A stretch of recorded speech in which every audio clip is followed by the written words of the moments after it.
Lep pozdrav, spoštovani, spoštovane v oddaji Evropski utrip. Tudi tokrat na zvezi vodja slovenske delegacije pri Evropski ljudski stranki dr. Milan Zver, ampak tokrat ne v Strasbourgu, temveč v Bruslju, kjer se je odvijala mini plenarka, na kateri so se lotili kar nekaj zanimivih in kar precej odmevnih tem. Seveda, najprej pozdrav, vaše zadovoljstvo na obrazu kaže, da je danes bil uspešen dan. Ja, verjetno že poznate odgovor. Danes smo glasovali na plenarnem zasedanju o mojem poročilu Erasmus+, in bilo je z veliko večino sprejeto, kar 497 glasov je bilo za in samo 39 proti. Katero poročilo v Evropskem parlamentu zbere tolikšno večino, toliko glasov. Proti so bili samo skrajno levi in skrajno desni. Torej, vaš celoten demokratični lok se je zbral okrog tega poročila in je tudi podprl. Tudi strani skrajne desnice smo dobili ogromno amandmajev danes, tako da smo morali še kar nekaj časa v njih glasovati, ampak vsi so sledili mojim priporočilom, smo jih gladko zavrnili, tako da je zdaj poročilo sprejeto. Lahko rečemo tudi dobro, tudi komisija ga je včeraj v razpravi podprla, čeprav je bilo v nekaterih elementih dokaj kritično. Kot veste, sem v tem poročilu poskušal oceniti delo Erasmusa plusa, njegovo funkcioniranje v prvih 3 letih, ki ni bilo najbolj rožnato. Treba je reči, da smo res dvignili proračun za Erasmus plus, ampak ta proračun bo začel, oziroma dvig proračuna bo začel funkcionirati šele v tem letu. Sedaj 3 leta pa so praktično morali delovati pod istimi finančnimi pogoji kot v prejšnji finančni perspektivi. Ampak kljub temu z enakim denarjem so dosegli zdaj pod novim krovnim programom veliko boljše uspehe, veliko več ljudi je bilo vključenih v razne oblike Erasmusa in tudi deležniki pravijo, da so predvsem bolj zadovoljni s funkcioniranjem samega sistema kot prej. Povejte mi, dr. Milan Zver, kolikšen bo zdaj težak ta proračun Erasmus plusa in pravzaprav tudi vidim, da se fejst močno borite tudi proti birokratizaciji in seveda za decentralizacijo tega programa. Jaz mislim, da je ravno decentralizacija delovanja Erasmusa plusa, ki so najpomembnejša značilnost v teh prvih 3 letih obstoja tega novega programa. Večina moči je prenešena na nacionalne agencije. Prej je bila moč odločena, združena, skrčena samo na Evropski komisiji. Sedaj so to prenesli, tako da je to v redu. Nacionalne agencije so prave nosilka življenja in dela Erasmusa plusa in to se mi zdi dobro. Jaz sem se tudi zavzemal za nadaljnjo decentralizacijo in tudi avtonomizacijo posameznih sektorjev. Želel bi, da nekateri programi, ki so zdaj združeni v Erasmusu plusu, še naprej ohranijo svojo identiteto, istovetnost in tudi funkcionalno avtonomijo, se pravi svoje področje, svoj proračun in tako naprej. In jaz sem prepričan, da bo komisija sledila tem mojim priporočilom in nazadnje si to želijo tudi tisti, ki so uporabniki tega. To, kar je pomembno, se mi zdi, da je kar 96% udeležencev v Erasmusu plusu izrazilo zadovoljstvo s tem projektom. Izrazili so, da so se veliko naučili in da bodo lahko tako veliko bolj konkurenčni na trgu dela. Lažje bodo našli tudi delo in recimo to kaže tudi druge raziskave, da tisti, ki so se bili vključili v razne akcije Erasmusa plusa, so veliko bolj družbeno angažirani, prej najdejo službo, več se udeležujejo, poslej se udeležujejo volitev in tako naprej.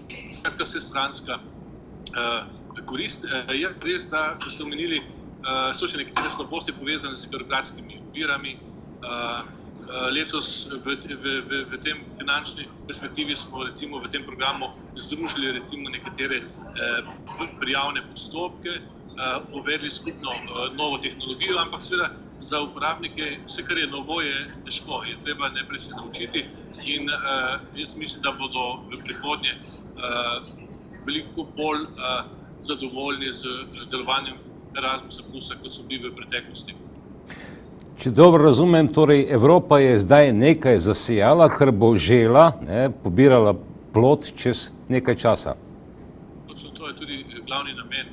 Investicije v učno in delovno mobilnost, volonterstvo, v razne mladinske dejavnosti, kako tudi v šport na evropski ravni. Se mi zdi, da se je to najboljša investicija tudi v prihodnost Evrope. To pomeni dejansko, kot ste sami rekli, da bo učinek se rezultiral v prihodnosti, ampak koristi pa imajo tisti že takoj, ko se vrnejo z Erasmusa, kot sem že prej povedal, so veliko bolj konkurenčni na trgu dela in še kje drugje, tako da gre za vsestransko korist, ampak ne gre samo za koristi tistih, ki je udeležencev, ampak seveda družbe v celoti. V kolikšni meri je Slovenija sposobna zajemati žlico iz te malhe Erasmus plusa? Ja, skupni proračun je 14,7 milijarde za celotno finančno perspektivo. Jaz sem na koncu izrazil upanje, da se bo morala v naslednji finančni perspektivi delež pogače še povečati, če bomo želeli zajeti vse tiste, ki želijo na učno ali delovno mobilnost. In jaz upam, glede na splošno politično podporo, ki jo ima Erasmus+, da bo do tega povečanja tudi prišlo. Vsej nekaj milijard bi morali še dodati, da bi recimo Erasmus+ lahko zadihal polno življenje s polnimi pljuči. Slovenija je kar solidno vključena v razne oblike dejavnosti in akcije Erasmus+. Tukaj ne gre samo za to, da bi posamezniki hodili v tujino, ampak gre tudi za sodelovanje med šolami, Cmepius, Comenius, recimo, ne. Tako da recimo sem zadovoljen, da je čez 90% slovenskih srednjih šol vključeno v razne oblike Erasmus izmenjav, ogromno študentov in še veliko učiteljev in seveda tudi učencev v osnovnih šolah, zato so tudi osnovne šole že vpete razne aktivnosti v okviru sodelovanja med inštitucijami, šolami torej. Včeraj ste imeli zanimiv sestanek z Evropsko komisarko za zunanje zadeve Mogherinijevo, zanimiva debata okoli Trumpovega odloka o začasni prepovedi vstopa muslimanskim migrantom, beguncem iz 7 muslimanskih držav. Zanimivo se mi je zdelo predvsem to, da je bila razprava živahna, vendar, kako bi rekel, mavrično obarvana, od nekih skrajnosti za Trumpa do skrajnosti proti Trumpu. Ja, zdaj sestava Evropskega parlamenta je pač taka, da se te skrajnosti vselej pridejo praktično v vsaki razpravi do izraza. Vendar včeraj je pa bilo neko splošno skupno mnenje in to je bila skrb zaradi prvih Trumpovih potez.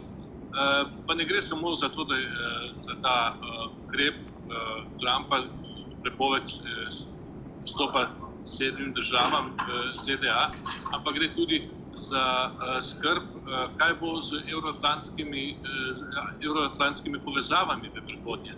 Evropa bi si želela recimo več sodelovanja na področju trgovine, bi si želeli več sodelovanja na področju varnosti in jaz sem trdno prepričan, da nobena juha se ne poje tako vroče, kot se skuha in da bo zavezništvo, evroatlantsko zavezništvo ostalo tudi v prihodnje, tako v trgovinskem, kako tudi v varnostnem smislu in političnem smislu.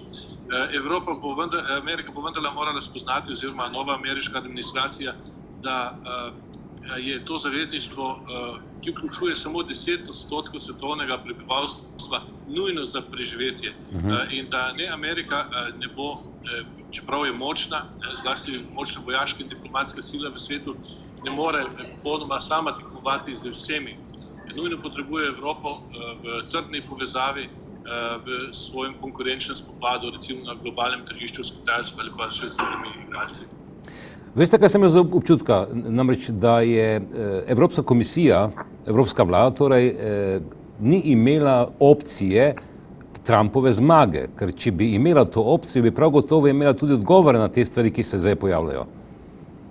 Ja, Evropska komisija ni pričakovala, zagotovo ne, oziroma predsednik Evropske komisije in njegov tim takega rezultata, no se moramo priznati, marsikdo od tega ni pričakoval, ampak vendarle to se vidi tudi v tem, da je bilo izrečeno polno nerodnih izjav, popolnoma nepotrebnih. V Ameriki je zmagal predsednik na demokratičen način in recimo to demokratično voljo Američanov in legitimno pozicijo predsednika moraš spoštovati in to je treba vedno poudarjati. Vendar, kot je omenil Weber, vodja naših poslancev v Evropskem parlamentu, moramo tudi vselej jasno in glasno povedati svoje stališče in svoje mnenje.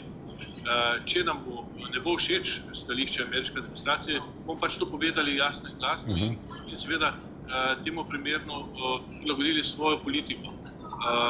Jaz še vendarle sem optimist, ne znam si predstavljati situacije, ko bi Amerika in pa Evropa pretrgali recimo nujno potrebne stike, ker gre za tako prežetost dveh nemočnejših gospodarstev in političnih sil v svetu, da bi to kar težko pretrgali z željo nekoga, da bi rad bil sam proti vsem. Torej bova končala s to vašo mislijo, namreč nobena juha se ne poje tako vročo, kot se skuha in upajmo, da bodo dialog se odvijal normalno naprej med tema dvema konec koncev velikima velesilama in Evropa in Združene države Amerike. Midva, spoštovani Milan Zver, pa se vidiva čez 2 tedna, ko boste v Štrasburu na velikem plenarnem zasedanju. Srečno! Veselim zasedanja. Mi pa smo torej za 2 tedna se poslavljamo, vidimo se čez 14 dni.